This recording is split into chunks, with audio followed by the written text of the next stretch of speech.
So we'd like to thank you all for coming out to this program this evening about identity theft.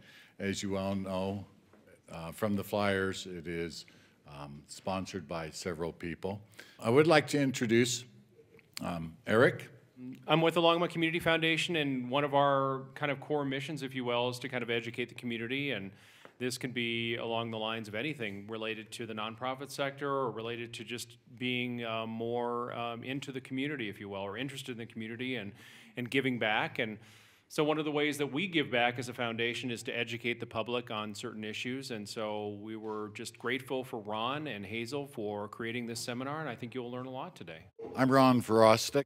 I own Vejrostek Tax and Financial, and I was one of the original board members of the Longmont Community Foundation from many, many years ago. While I was on the board, the projects that always appealed to me the most and the ones I would actually sit there and fight for were the ones that helped people help themselves, or the ones that educated people. A mission statement for my business is to educate our clients on the product or service that is of interest to them so that they can make a wise, informed decision.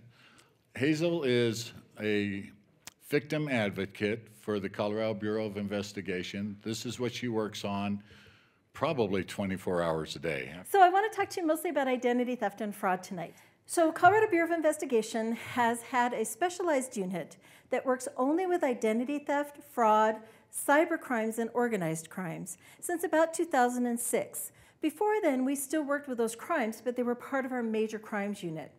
In 2006, the Colorado State Legislature realized that in Colorado, identity theft and fraud were epidemic.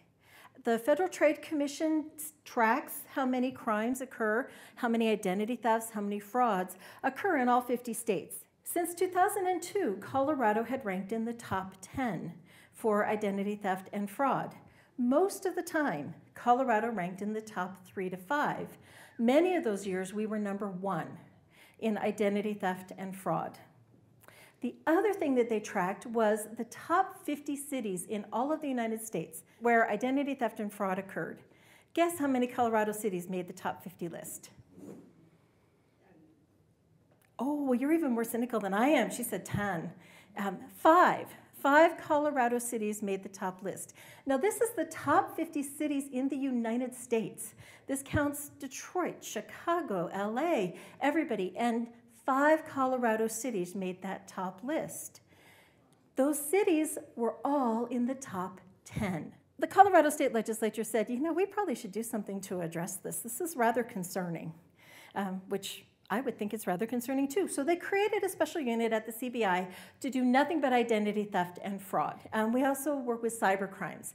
And they added in organized crime because did you know that the majority of identity theft and fraud that's perpetrated in the United States is perpetrated by organized crime rings?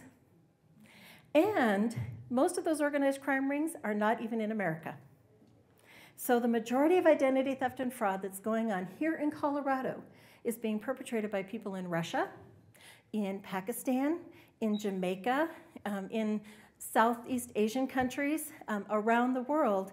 They are taking our money and our identities. I will let you know that since our unit has been in existence, we are now ranked number 16 in the nation for identity theft, instead of being ranked number 1. Yay, I know, woohoo. A lot of that is because we've been able to go out and do educational programs. We're still ranked pretty high in fraud. We're ranked number 6, so we're still in the top 10, but it beats the heck out of 1, which is where we were for many, many years. And we now only have 2 Colorado cities that are in the top 50. And those 2 cities are Greeley and Colorado Springs. Greeley and Colorado Springs have a couple things in common that encourage identity theft and fraud to be so high. But they've got 2 things that are a little bit different. Colorado Springs and Greeley both have colleges.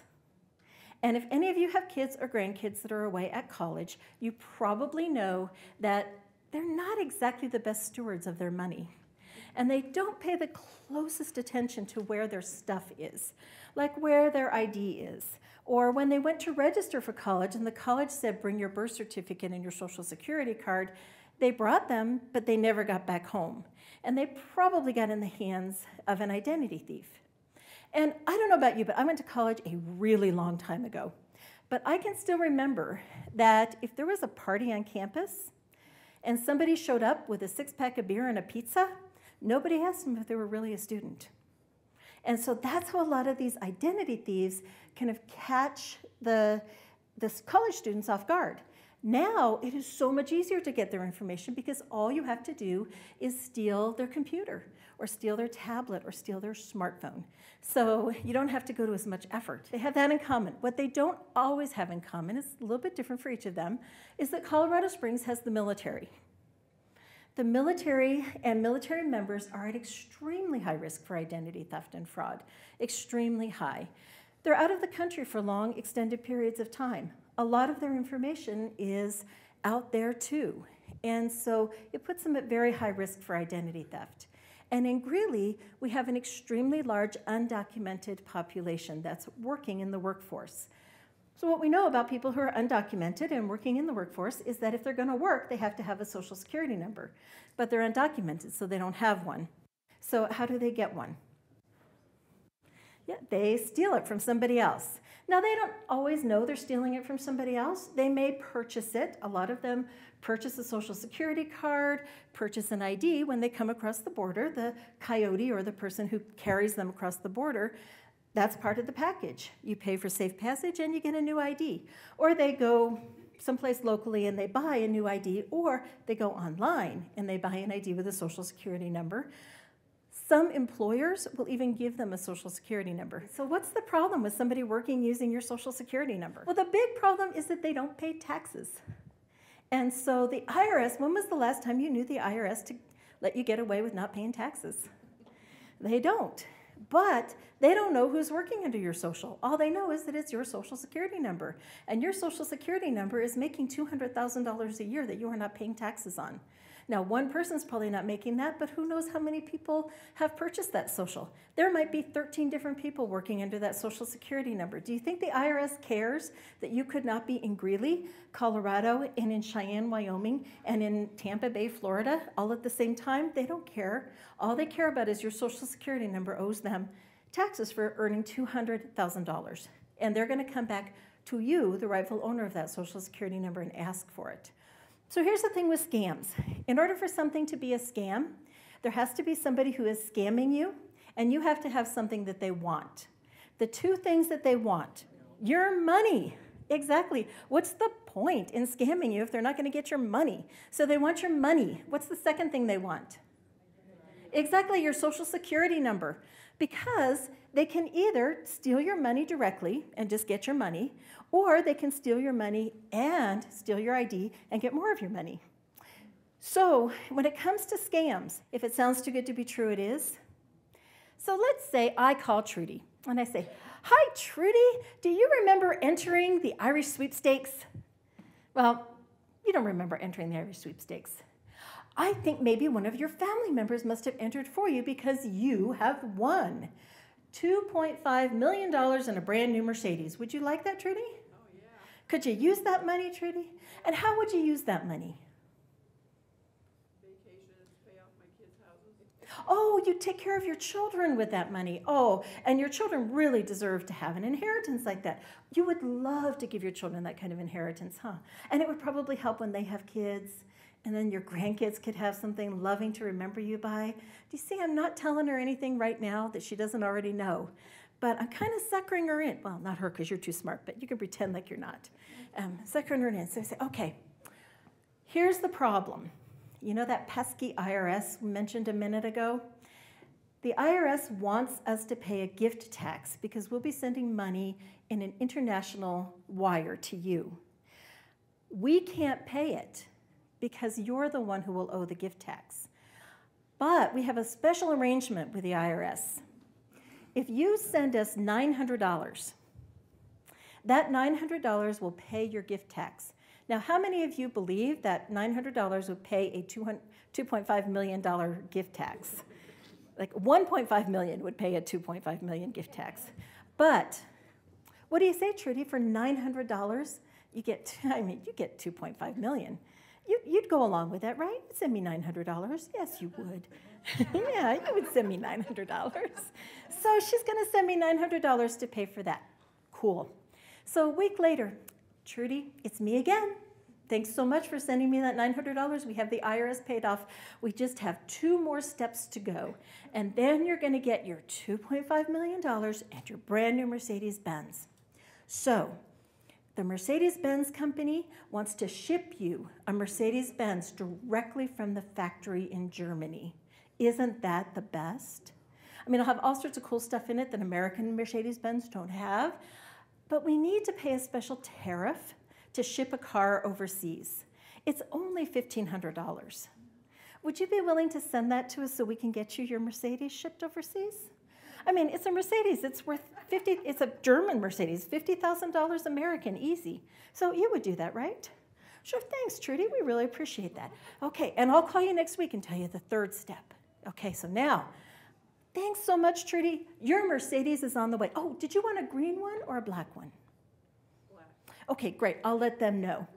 Now, Trudy, I just want to get your money to you. The Mercedes is on the way. I want to get your money to you.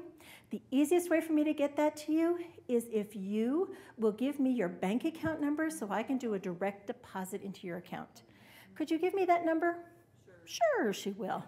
And just to make sure it's getting to you and the taxes are being paid properly and all of that, what's your social? And she's going to give it to me, right? Because she wants her Mercedes.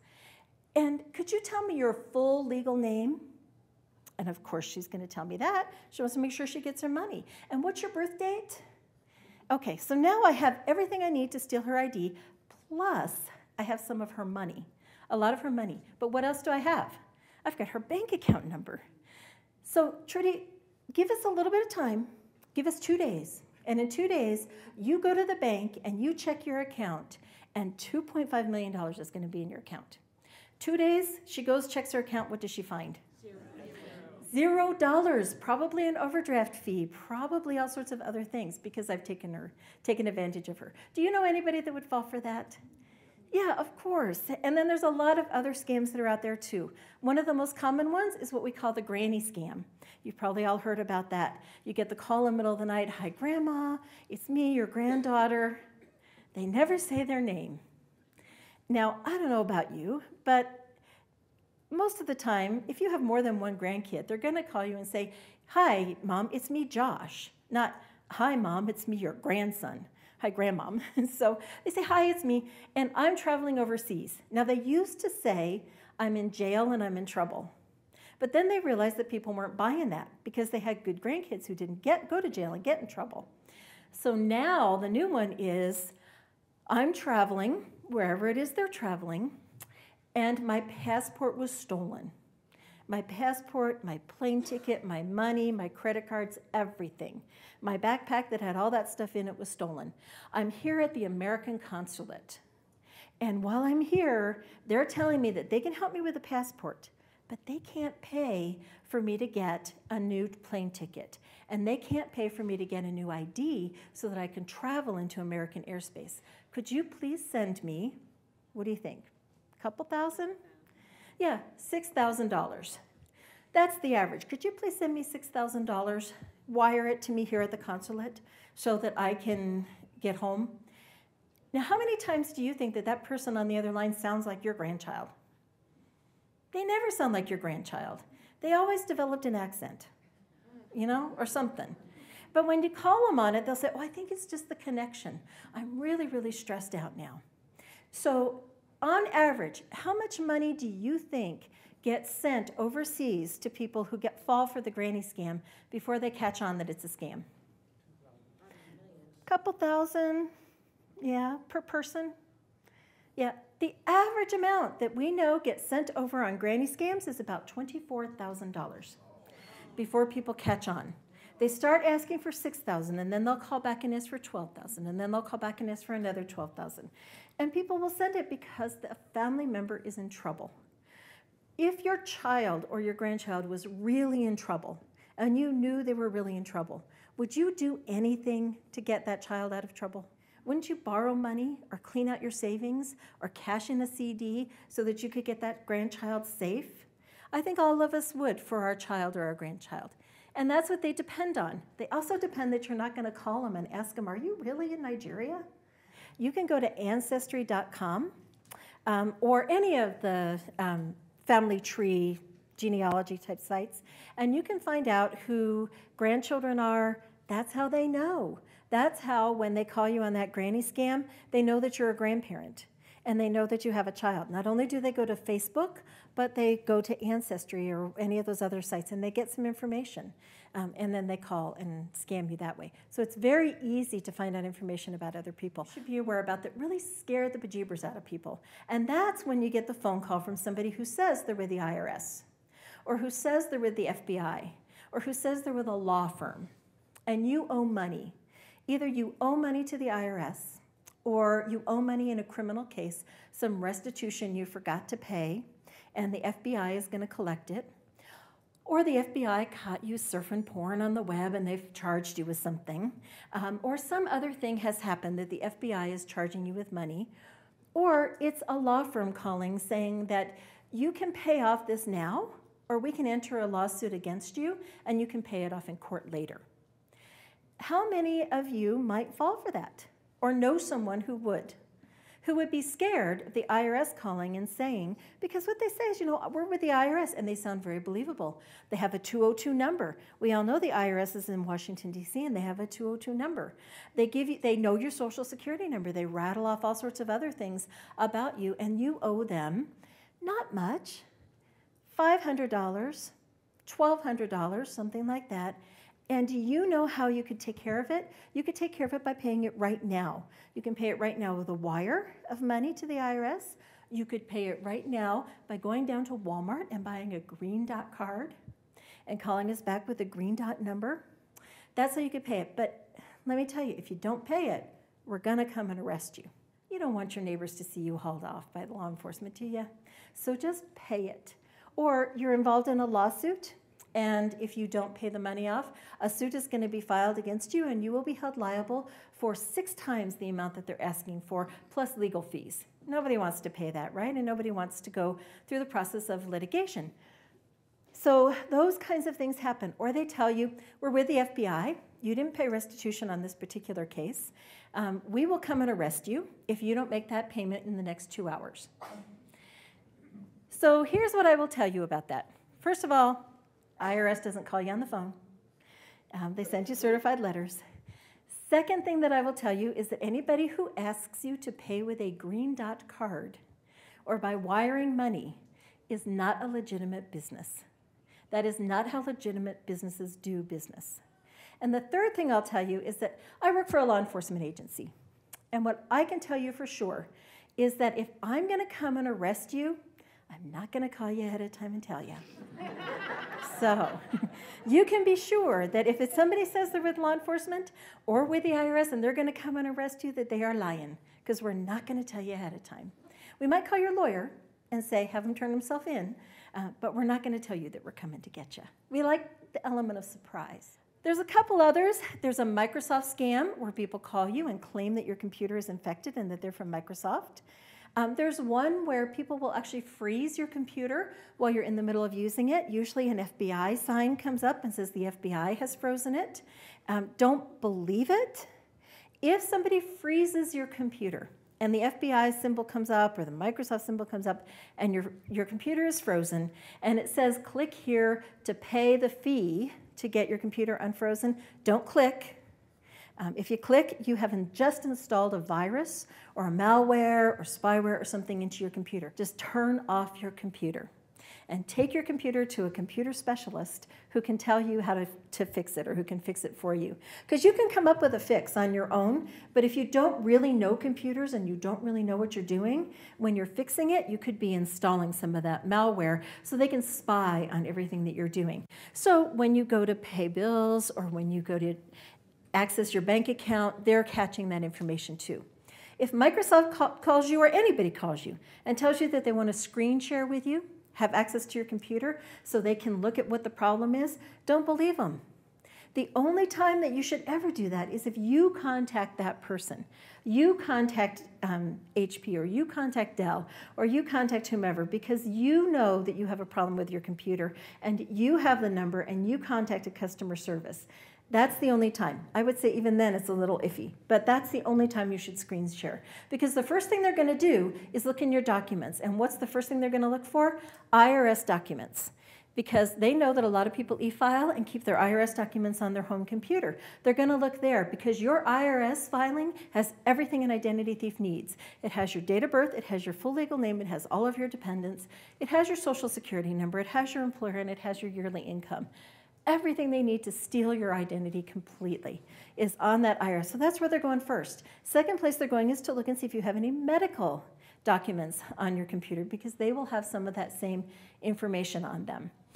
So you don't want to let somebody have access to your computer. If you have your IRS or any documents that have your social security number on them or your bank account number on them stored in your computer, I am going to recommend that you invest in a flash drive. They don't cost much.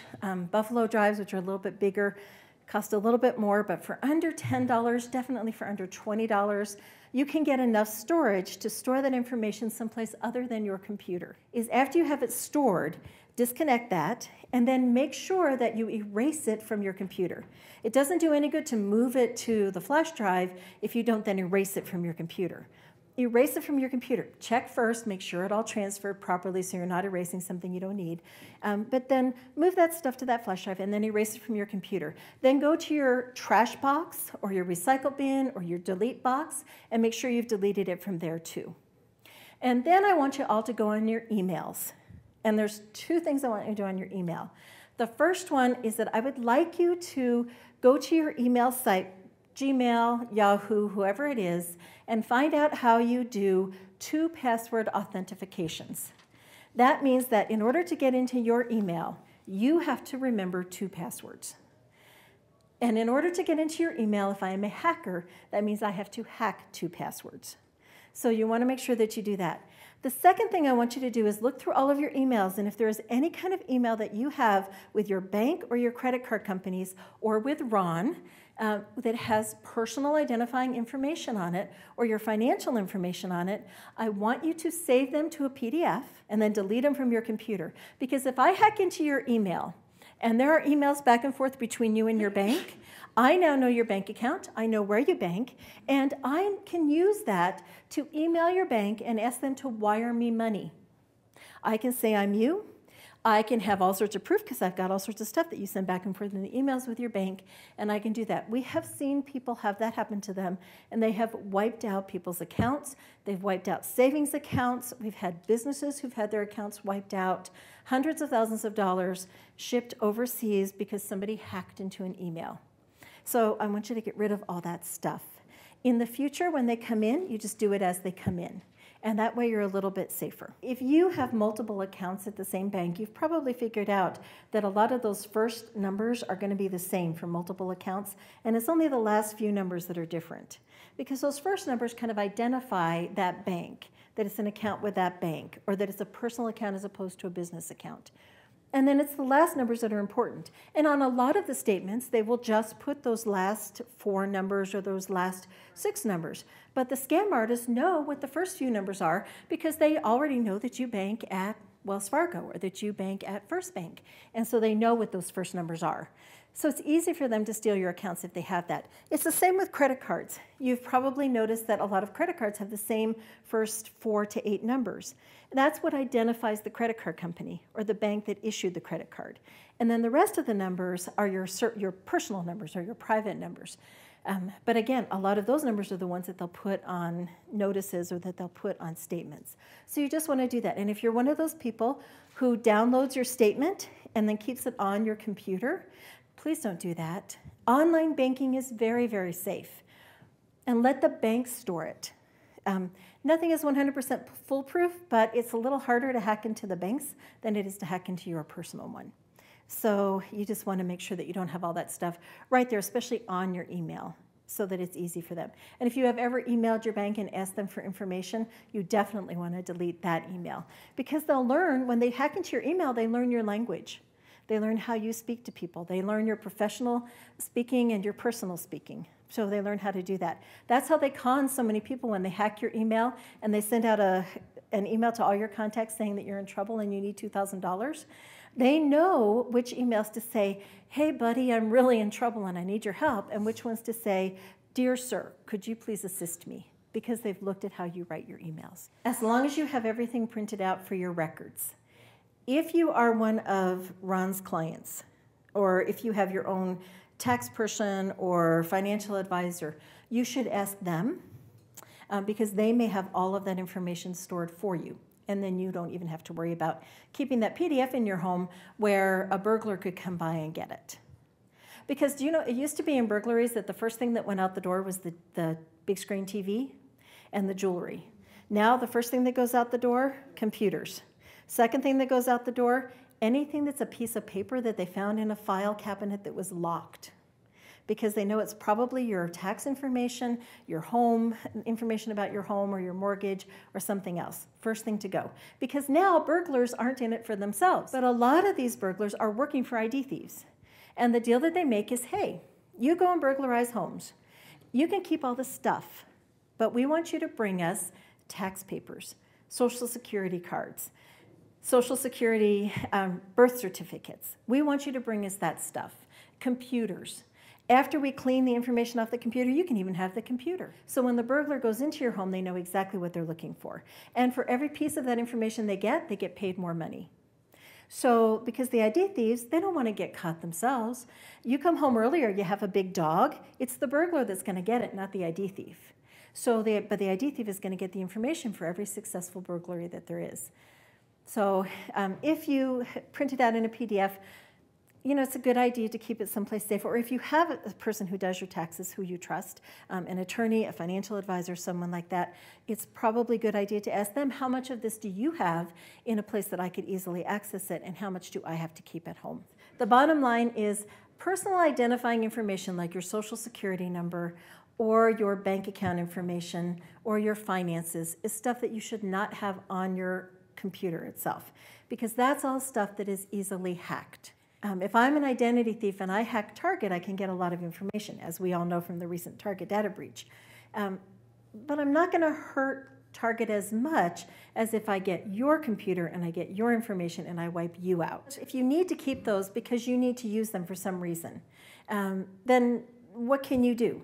And you put them on a flash drive or a Buffalo drive, and then you just use them when you want them. So the question is, if you have somebody else who does your accounting for you or your taxes or something like that, what should they be doing to protect your personal information? And how should you make sure that they do? Well, one thing I'll tell you is that if you are not a client of someone who is a financial advisor or a tax preparer like Ron, then you need to be concerned. If you're going someplace like Jackson Hewitt or H&R Block or someplace like that, you really need to be concerned. In that case, you take your flash drive with you, you have them do the work there, they put it on your flash drive and it never gets in their computer, it's just in your flash drive. What you should do is ask your accountant or your tax preparer or whoever is working with you what kind of firewall protection they have, what kinds of things they have, and you definitely should ask them if they are ever going to do stuff on a laptop or a tablet. Because laptops and tablets, the benefit of them is that they get taken out of the office. And when it gets taken out of the office, it's getting taken somewhere where it's more vulnerable. If they do things on a flash drive, if they do things on a tablet or on a laptop, I would say look for somebody else. But if you don't, then ask them to put it all in a flash drive. Tell them you don't want them to store any of the information, and you get that flash drive back. Because I'll tell you, if they're doing business on a tablet, they're not going to be careful with your flash drive either. What we do is none of my computers, for one, are networked together. So that eliminates one of the hazards right there. And then we have the internet that comes into a router. And that one's a wireless router. So if somebody's in my office, they can get on the internet and stuff like that. But our computers are not actually into that router. That router feeds into a hardwire router. Okay, so you have 3 firewalls already. You have the first one coming into the building, you have the second one on the wireless router, and then we have the third one on the hardwire router, and we do not network our computers together.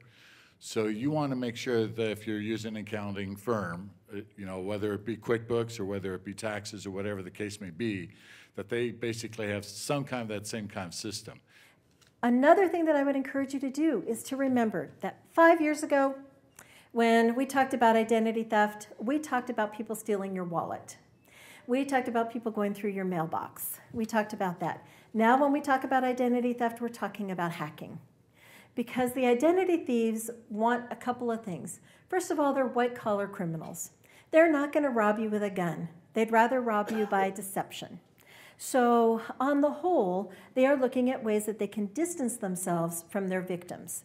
And computer hacking, doing the data breaches like Target and Home Depot and Dairy Queen, I don't know if you heard Dairy Queen, and Staples and those companies, it's easier to do that than it is to do a person-to-person crime. And you get a lot more information. So what I would encourage you to do is be very, very careful about your computers. Just practice good computer hygiene. When you're on your computer, there's a couple things you should do. Password protect your computer. Change your passwords regularly. Have a good password. So here's a question for you. Do you know what the most common password is? 1, 2, 3, 4. Password. The word password is the most common password. 1, 2, 3, 4 is the most common PIN. But the most common password is password. Next to password, some studies were done and they determined that for men, the most common password is the name of your significant other or the name of someone that you love. But the #1 password for women was their pet's name. How hard is it for me to find out that information? How many of you social network or do any kind of social networking or have kids or grandkids who social network? Facebook, Instagram, that kind of thing. And how often do you think they talk about you? I mean, you would think they don't, but they do because they love you and they talk about you. And they probably use your name. And they probably use your pet's name because they think your dog is just the cutest thing ever. So they're going to talk about it. Or your new bunny, they are in love with your new bunny. And so they're going to talk about that. So the ID thieves and the hackers, they know they don't have to work that hard. It's free. It's out there. It's on Facebook. So they're going to go out and look for it. Also, how many of you were really upset when you heard that the government might be spying on you? How many of you would be upset if I told you that Google's been doing it for years? Right? I mean, Google knows more about you than the government's ever going to know. And if you know how to manipulate Google, and I'm not just picking on Google, Google, Bing, Yahoo, any of them. If you know how to manipulate it properly, you can get almost any information about somebody that you want. Certainly, you can get somebody's spouse's name. Maybe you can get their pet's name if you know how to use the internet properly. Then there's the one other thing. How many of you have one of these? Or something similar, smartphone, something like that. This is not a phone. This is a computer that makes phone calls. How many of you who have one of these smartphones, now the old flip phones, you're a little safer, but if you've got one of these phones, how many of you have it password protected? Where you have to enter a password. Woohoo, good. Okay, how many of you put the same security system on your smartphone that you put on your home computer? How many of you knew that you could? So what I would tell you is that your smartphone is a computer. And you should have the same protection on your computer, any computer, including your smartphone computer, that you have on your home computer. So if you have this absolutely fabulous Norton antivirus or something with your firewalls and all that stuff on your computer at home, put it on your smartphone. Because every time you turn on your smartphone, you are putting yourself open to anybody who could be out there hacking. So the question was that she has Norton internet security on her home computer. Can she put it on her smartphone? It won't be called the same thing, but you can. It'll be called something slightly different. The companies like McAfee and Norton, they all have a smartphone application. They just call it something different. So I would say just contact them and ask them, or go to your phone provider, to T-Mobile or AT&T or Verizon or whomever, and ask them how you put, and choose your favorite kind. If you love Norton, just say, I want to put Norton antivirus protection on my smartphone. Show me how to do that. And they can help you get that put on your smartphone. But a lot of people do online banking on their smartphone. Have you seen these? Okay, so you've seen these people that are like 20 to 30 years old, and they are attached to these things. These things never leave their hands. So it surprises me to find out that 10% of all smartphones that belong to 20-somethings are lost or stolen every year. When did they ever get them out of their hand to lose them? I mean, I don't know a kid who ever does that, but somehow they did, because they carry them everywhere, they leave them everywhere, they do whatever. But they also do a lot of online banking. They snap pictures of checks, they do all sorts of moving money around, all of that. Do you know that they're doing that with the public Wi-Fi? And public Wi-Fi is exactly what it sounds like, public. Anybody in the public can hack into that Wi-Fi and get all of that information. There's an option on your phone to use an encrypted private Wi-Fi, but most people don't know what that is. And if you don't know which one it is on your phone, talk to your phone provider and find out which one it is so that you can use that. Better yet, don't do any banking if you can avoid it, or anything that involves your personal information on your smartphone. Who cares if you look up the name of a restaurant or the GPS for how to get there, or what the score was for the Broncos game after they were playing it? Who cares if you're looking that up? You know, but people do care if you're buying something on Amazon, because you're giving them personal information. If they hack in, then they've got you. Now, the other thing that's happening a lot, and a lot of people are doing this, a lot of small businesses, is, oh, it's easy, we'll just store it up on the cloud because it's safe, because the people who are running the cloud are telling you it's safe. The cloud, your stuff stored in the cloud is about as safe as your stuff put in a hot air balloon and sent up to store in the cloud. That's about how safe it is. Now, there's nothing wrong with the cloud, and there's great things to store in a Dropbox or in the cloud. I have an e-reader, so I have my books that I've purchased stored in the cloud. My office stores some things in a Dropbox. We store things like our tip sheets, the top 10 things the ID thieves want you to do, the top 5 things to help you avoid a scam.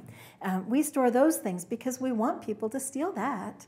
That's information that we want them to have. So if it's personal information that has your personal identifying information, or your clients if you're a business, you don't want to be storing that in a Dropbox or in the cloud. It's way too easy to break into. Identity theft is one of the fastest growing crimes in America. There's a couple of ways that the identity thieves get your information. The information that they're after is your full legal name, your date of birth, and your social security number.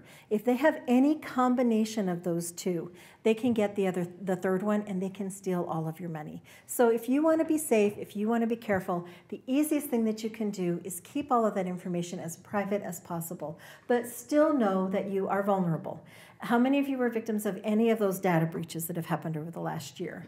A lot of people were. So this is what we know about identity theft and what we know about fraud. And those data breaches, they are identity theft. Identity theft in Colorado is when someone steals your personal information, and that includes your financial information, and your credit card is that financial information. And the types of criminal activities that they're furthering are drug trafficking, human trafficking. And when you think about it, all the human trafficking that you hear about on the news going on, those people have to come in this country with some form of ID, and they can't use their own because they are stolen people. So the people that bring them in use stolen IDs to bring those people in, and then to perpetrate their crimes once they're here. And they are being used to further terrorist, anti-American terrorist activities. Credit card thefts, things like data breaches, and online romance scams are the #1 funders of activities by terrorist organizations that are anti-American activities. They also fund a lot of terrorist activity within their own countries. So the question was, with credit cards, other than really paying attention to where you're using it, what can you do about the data breaches? And what I'll tell you is that there's not much that you can do about the data breaches.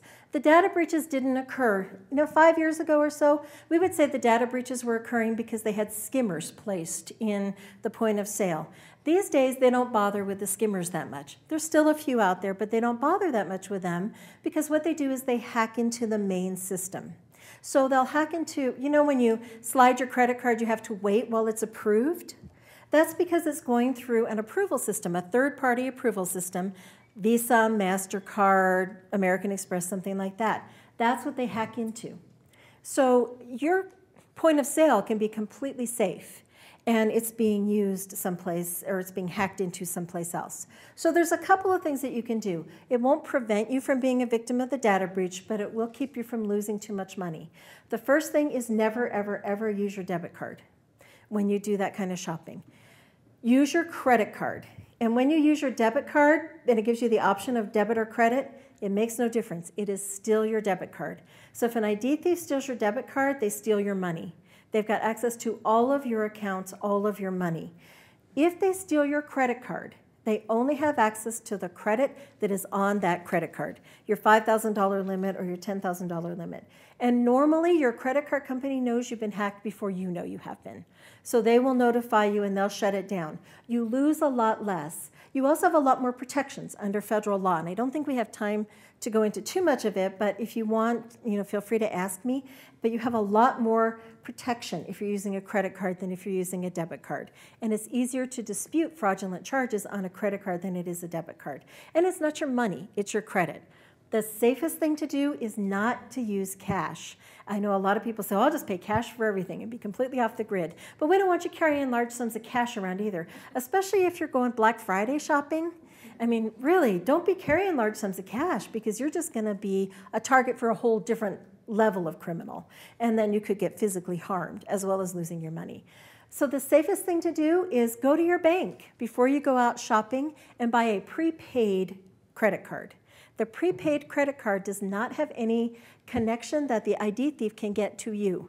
All they get is the amount of money you put on there. So they're not getting your credit, they're not getting all of that. The benefit of going to your bank instead of going to Walgreens and buying one of them, the first one is that you most of the time don't have to pay the fee to activate it.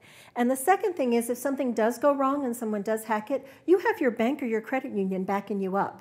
And they will help you in terms of recovering money and getting your account put back together. But your personal information, your name, your bank account number, all of that, it's not connected to that prepaid credit card. And get it at your bank. Like I said, you've got your bank backing you up or your credit union backing you up. And it makes it a lot safer. It's a great way to online shop too. Is it safer to use your debit card at the ATM than it is to use it shopping? And the answer is yes, as long as you're not using an ATM that's at the hotel or that's at the 7-Eleven. You want to use the ATM that's attached to your bank. And you want to try to use it during regular business hours for the bank, because if somebody is going to put a skimmer on that ATM machine, they're going to do it after the bank closes on Saturday. And the security guard isn't going to be there to look at that surveillance tape to see there's a skimmer in there until sometime on Monday. Yeah, so the question is, if you're traveling and they don't have one of your branch banks in the city where you're traveling, what's the safest option? And I would say the safest option is to go to another bank and use an ATM at another bank. It's safer. If you're traveling in Europe, you probably have been issued a card that has something called an EMV chip in it. It's a special chip. It's European MasterCard Visa chip. It's very safe. So far, we're not seeing it getting hacked. And so if you're traveling in Europe, you probably have a very safe credit card to use. And then you had and then your second question was, where do you store all these millions of passwords that you have to change like every 3 days? And just not on your computer, especially in a file that says passwords and then says, first bank password is, username is, all that kind of thing. Store them someplace else, on paper, another place in your house, something like that. Or use one of those password keepers that you can do online where you only have to remember one password. A lot of identity theft is not financial. We talk about financial tonight because you were invited here by your financial advisor. So we figure that this is what you're most interested in. But there is medical identity theft where someone uses your ID and gets medical treatment. Very dangerous form of identity theft in which your medical records and their medical records become intertwined. So that when you go to the emergency room doctor has to figure out which of that information belongs to you and which of that information belongs to the identity thief. You also end up paying their medical bills. When you go to your doctor's office next time, ask your doctor if you could go over the basics of your medical diagnosis and treatment with the doctor. You want to ask a couple things. What medications do you have me on? When was the last time I went to the emergency room that you have a record of?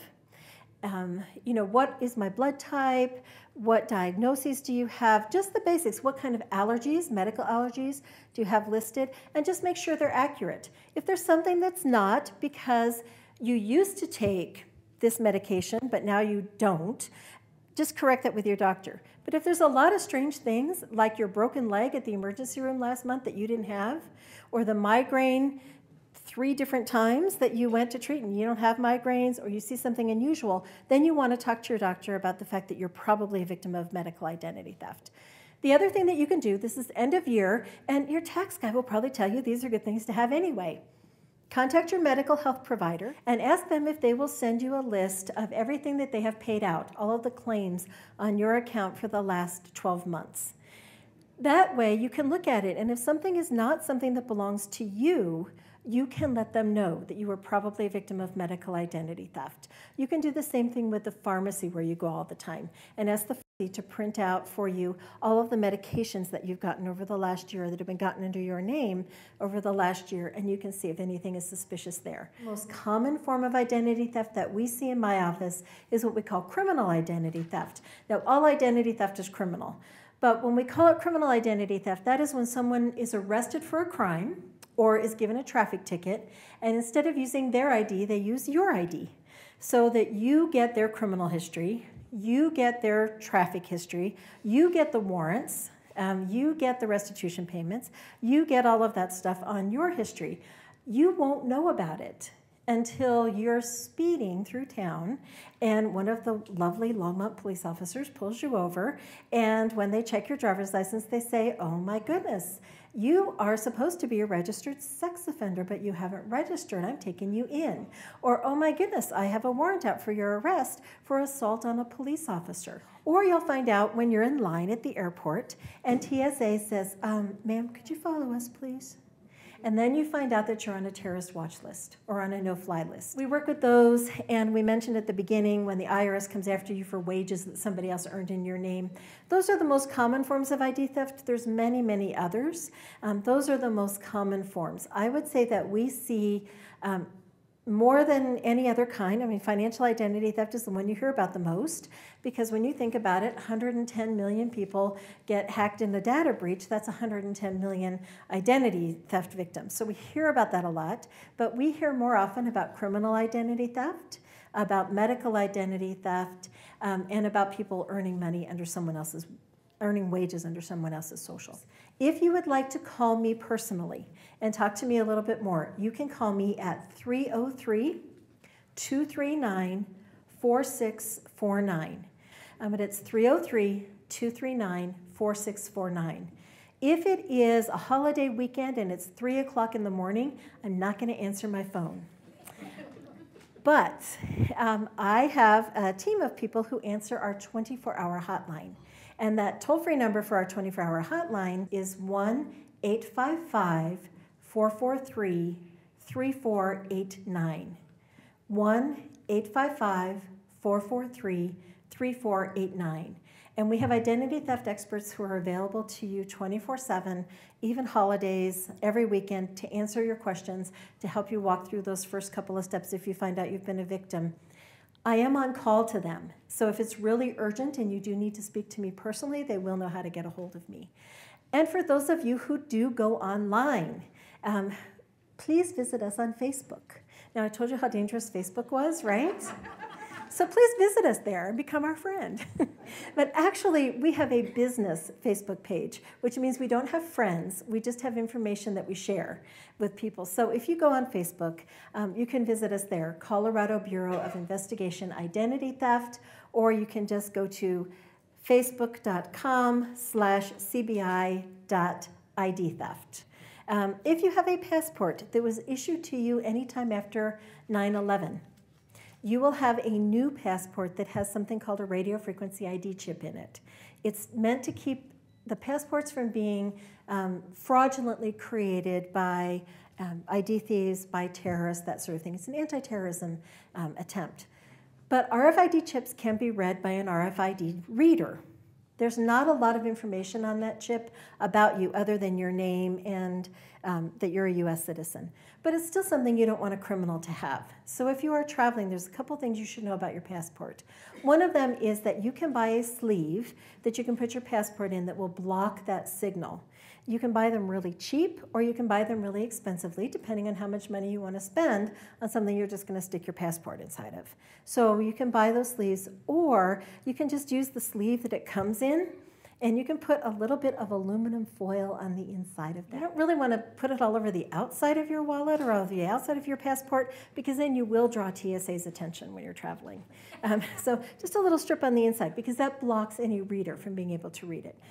You're probably going to be at the security line taking your passport or your wallet out and putting it in the little thing, and you just tell them, I have foil inside. To prevent identity theft, I have foil inside my passport. I think by now, most airports, at least in the US, they've gotten used to that, because I think it's been well known for a while.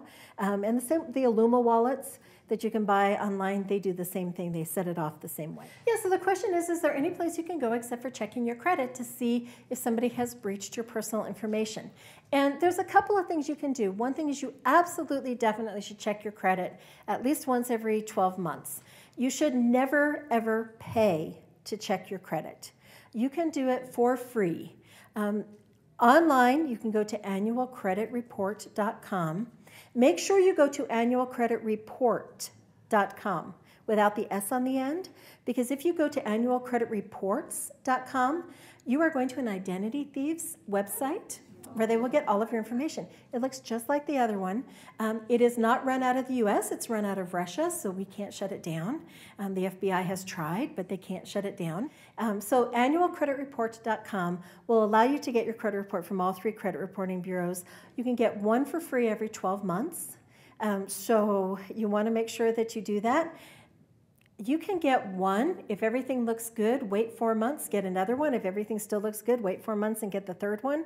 That way you've monitored your own credit throughout the year and you know what's going on. If you get one and there's a lot of stuff on there that's incorrect, you want to get all 3 and then you want to call me. You can go to the Social Security Administration's website and you can request something that they call a PEBS, a personal estimated statement of earnings and benefits. Something like that. I can never remember what all those letters stand for. But it's basically a personal earnings statement. And it will tell you how much money you earned in the last year and what is your projected Social Security payment if you continue earning at that level. If Social Security stays the same and depending on the next elections and all that kind of stuff. But they give you their projection. The projection I wouldn't pay too much attention to, but what you want to pay attention to is the wages. If you think that you earned $75,000 last year and it says that you earned $575,000, you know you've been a victim of identity theft. So those are a couple things you can do. There's a couple things you can do that will cost you, and that is that you can run your own criminal history. And you can see if there's anything on your criminal history that does not belong to you. And you can also run your own driving history, and you can see if there's something on your driving history that does not belong to you.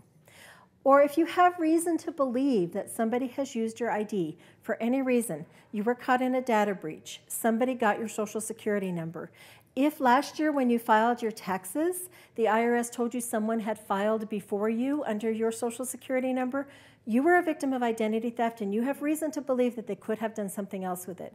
If you have reason to believe that you have been a victim of identity theft or you know you're a victim of identity theft, then I want you to call me and I will run a complete background check on you. And with your permission and with you giving me a little bit of personal information, I will run that complete background check on you and we'll find out if somebody's using your name to commit crimes or using your name to buy houses or using your name to do anything else. We're not allowed, because of the HIPAA laws, we're not allowed to check your medical history, so that's something you'll have to do with your doctor yourself. Have you ever Googled yourself? Do it. Do it like once a year and see if there's another one of you who's wanted for something in another state or something like that. But you can't Google yourself. She mentioned it before. It's amazing what you can find on Google. So on Google, you can pay to get a lot of stuff. You can do reverse lookups for a little bit of money. You can get somebody else's credit report online with just their full legal name and their birth date. You don't have to have their social. And you can get, if you're willing to pay, you can get their credit report, which has your Social Security number on it, as well as the list of all of your accounts. But I hacked my daughter's Facebook page, because she thinks she has privacy settings, and a lot of people think they have privacy settings. Privacy settings don't mean squat, because if I could hack into her Facebook page, Anybody who knows what they're doing could hack into somebody else's Facebook and get their privacy things. Now, my daughter knows me, so when I hacked in, there was a message for me on her board. Hi, Mom. Bet you thought I would have something secret here, but I don't. But she also used to put things on her Facebook page that I asked her to take off, but they are still part of her timeline. She volunteers with Doctors Without Borders, and because she does that, she's often traveling, and she was saying where she was going to travel because she was really proud of her Doctors Without Borders.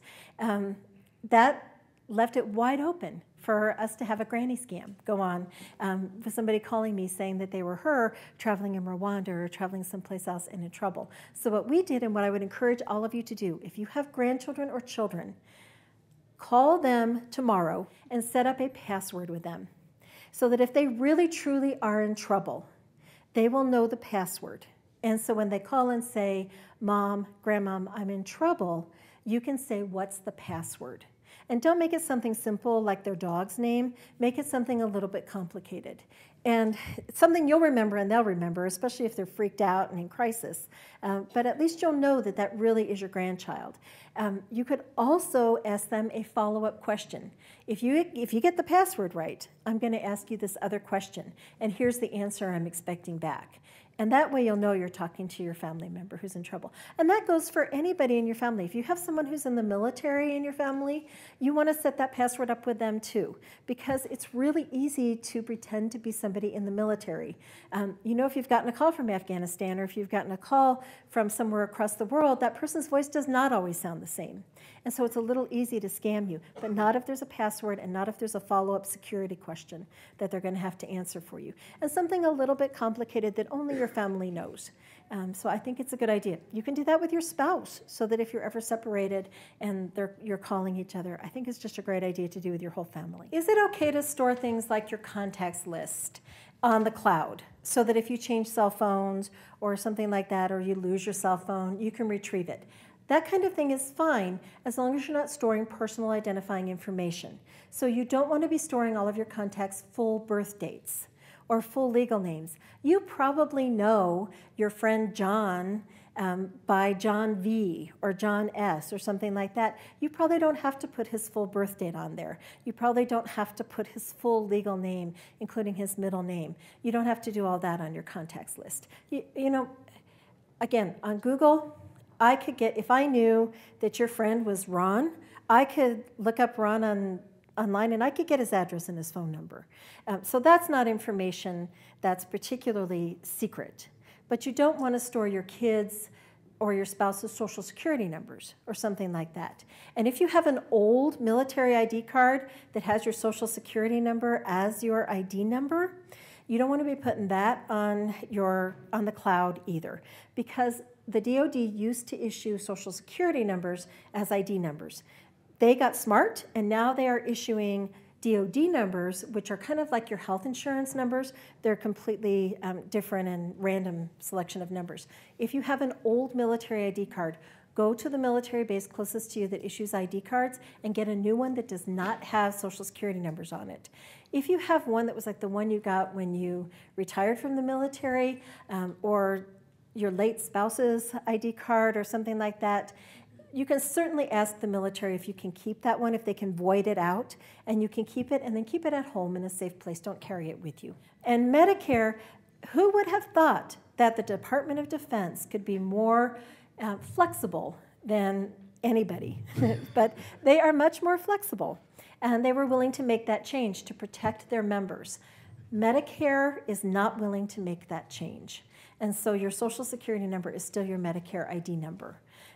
You can make a photocopy of your Medicare card, black out the first 5 numbers of your social security number, make a copy again, because if I have a copy that you've blacked out, I can hold it up to a light and still read your social security number, but the copy of the copy will just copy the black. Shred that first copy, and then carry the second copy and leave your original card at home. Medicare swears to us that that's all you need to get medical services anywhere in the United States. If you travel overseas, you probably have to carry your original card with you in the event that you need to get medical care overseas. Thank you so much for being here, and thank you, Channel 8, for being here as well. Really appreciate you all coming out tonight. Thank you so Thanks. much, Hazel, for coming and doing this for us. I know we all appreciate it. Thank you much. Good night.